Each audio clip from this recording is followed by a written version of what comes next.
Hello! Hello! This is the review of the Thief Shelter game, the Greek horror adventure game. We played the pre-release version, we finished it, and now we're here to tell you all about it. So first impressions.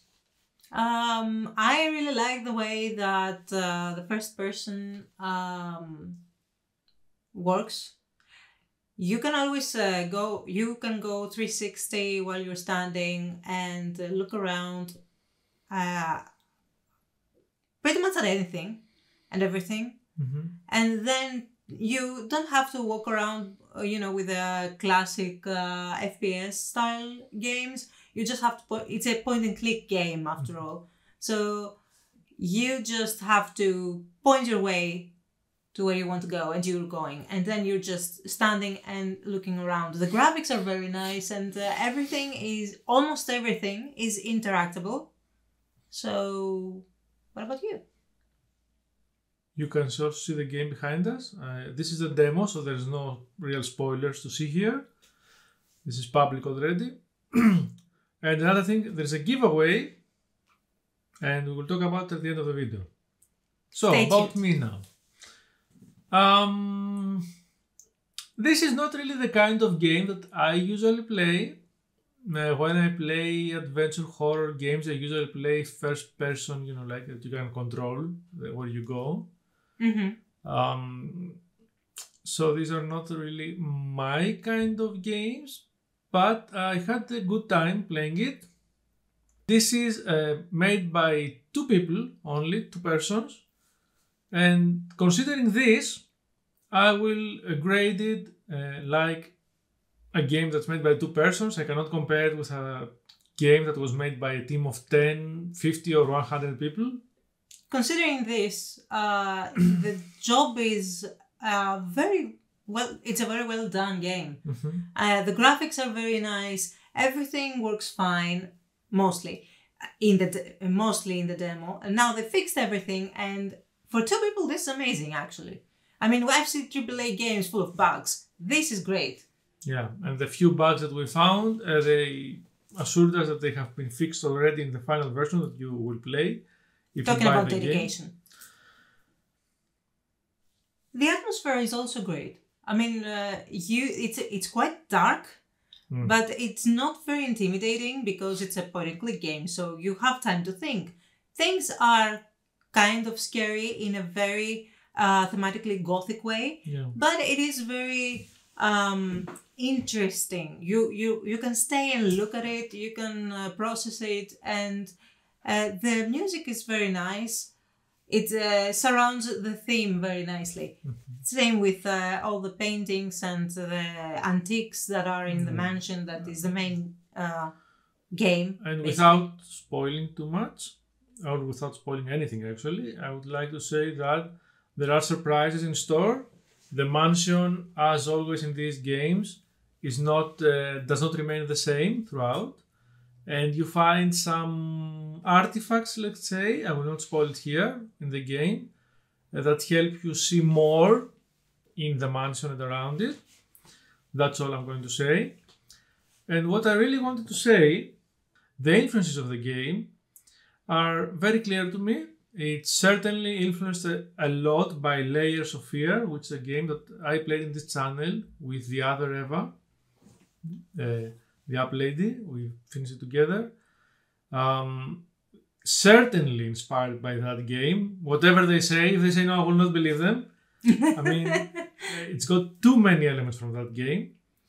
The map is completely Resident Evil. Which is fine because this works. And if it works... One of the artifacts that you find brings to mind another horror game, which I will not say because I will spoil the artifact. A Japanese horror game. And there is also PT influence, as in every horror game after PT. There's always this tribute. It's like a common... a law by now, a common law. Every horror game has to have the PT corridor. Yeah, but it's not like it's not influenced by true horror inspirations. Like, you always have this fear of the loops that happen in PT. No, here it breaks very fast. That's good. Yeah, It's just a small. It's a small segment that makes you realize that this works. This has a place in this game. So it's very well done. I really like the journaling system. There are a lot of journals and they are categorized, which is quite good in my opinion. Behind us we see the objective journal right now, by the way. Lots of journals that can also give you hints about what are you doing in the game, how the character is feeling it through the game, and in general you can always if you save the game and close it, open it up, and the next day you can always see exactly where you were, exactly because the journaling system works very dynamically. It doesn't work by segments of gaming, but of what you're doing. But it works by what you're doing in the game. It's very nice. Which brings me to my only complaint about the game. My biggest complaint is the journal system for me. How it is not grouped together. I mean, I would expect the journals to be with the J button, like in every game, in every horror game. You press the J button, you open the journals. Here, one of the journal is on the button, and the other two nodes are on some other menu with another button, and you cannot, for some reason, you can only scroll with the arrow keys, not with the mouse wheel or the keys that you scroll the other thing. So I wish they would fix this. It's a control thing, but it always messes me up. There are also two quick note viewing buttons, tab and A, and I still don't know whether there are two of them. With tab you see the notes that he's writing at what he's thinking right now, and with the A buttons you see the other notes without going through the menu. I feel like it doesn't fit my thinking and how I perceive controls. You would prefer it to be one unified journal? I prefer if I could press J for all the journals, and then I could press QWE to select the thoughts, the notes, or the objectives, something like that. Yeah, maybe the UI needs that's my... I mean, it did not bother you at all, but it bothered me very much. I mean, it broke my OCD, I don't know, completely. Yeah, that's a UI thing. I understand. It's a control thing. Yeah, you see now behind me, we opened the objective with the backpack, and in the backpack there's a journal, but there is also the other journal. Yeah, there are main notes, side notes, other notes. And objective log, and yeah. There is everything. But I like how they are very thorough to the journaling system. Mm-hmm. Because everything that has happened, even if you have found things or haven't found things, you can see that through the journal because everything is written down by the character, and they even put that into his personality. I mean, he is a guy. It's a guy that is journaling a lot, and you see throughout the game how he is struggling with his own issues. Yeah. Right from the intro of the game, you see that he's hallucinating, and he's hallucinating a very particular person, not saying more, not spoiling the game. Yeah, it's something that you can see in the demo as well. So he is a very he's not very well, and because of that he is struggling to keep his job or something. So that the whole game is surrounded by him trying to get his job back, having another mission or something. Yeah. And he is struggling, and you can see the progression of the struggle, which is very nice because of the theme. I like the theme of the mansion. It's a very nice theme, and the whole idea of putting the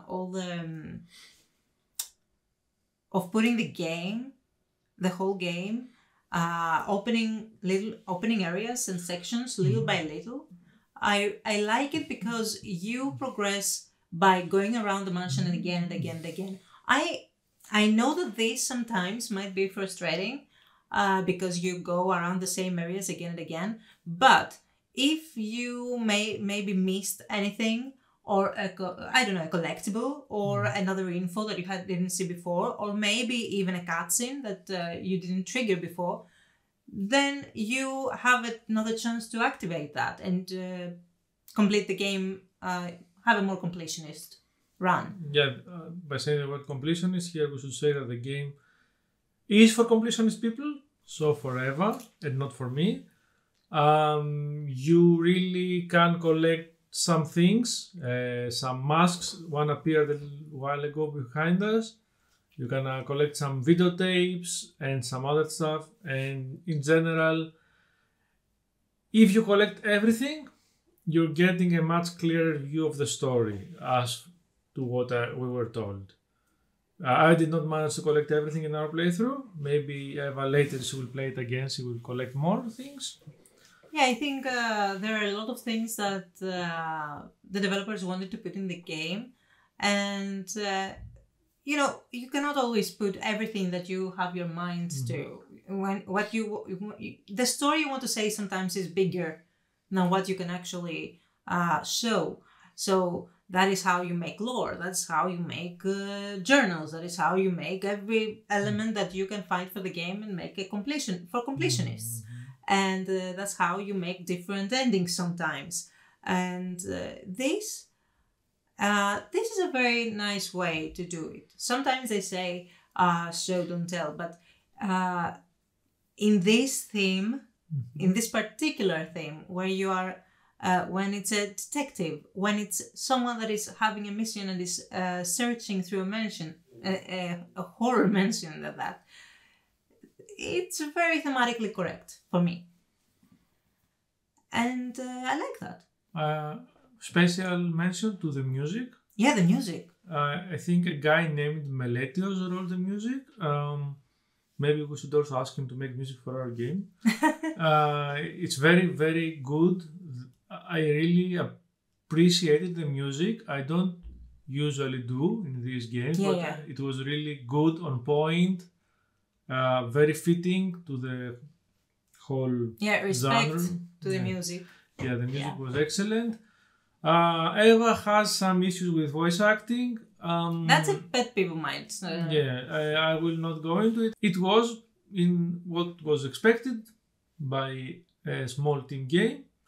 At least it was there, and it helps that it's there. I mean, a game that Eva has to narrate, like some other games that are made by larger teams and they still don't have narration. And it gives a very nice theme, actually. Yeah. I mean, no matter how the voice acting is, when you put voices in the characters and when you put voices in the whole area, then you understand better about the situation of the character, the feeling, and the scene is set better with the voice acting. True. So no matter how I feel personally about it, it doesn't matter, because it's actually something that enriches the experience. Anyway, I mean, as you said, there are so many games that just skip that part because it has a lot of problems finding out the actors or how to do it or how to direct it.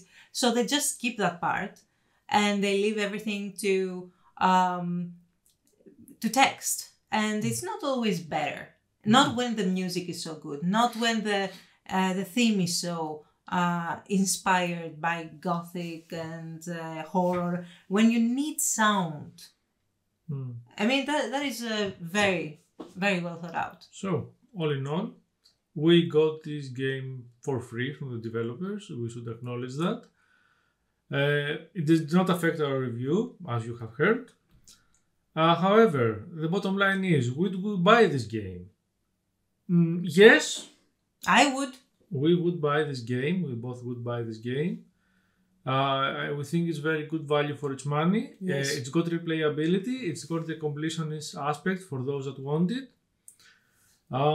It's got a great production for a two-person team.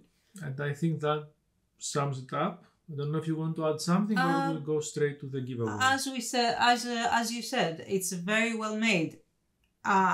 It doesn't affect. It helps with the experience because the graphics. I said it before I think in the beginning of the review. The graphics are very well made, very well made. This helps a lot with new gamers. This helps a lot with how you feel about the game and how everything is connected. Mm-hmm. And that is why I believe that even people who don't play horror in general should, or point and click, should have this game. Because it is a very well-made game. And that's it from us. So for the giveaway, we have one key to give, one copy of the game. So just express your interest in the comments. Say I want it, or say yeah, I want to participate, or anything. And in 2 days from now, where the game will be out, 17th of October 2025, we will pick a person and send the key to their email associated with their account. That's all. Like, subscribe, Yeah. comment below about what you would like to see in the game more. I mean, When you play it. when you play it. Yes. Bye-bye. Bye-bye.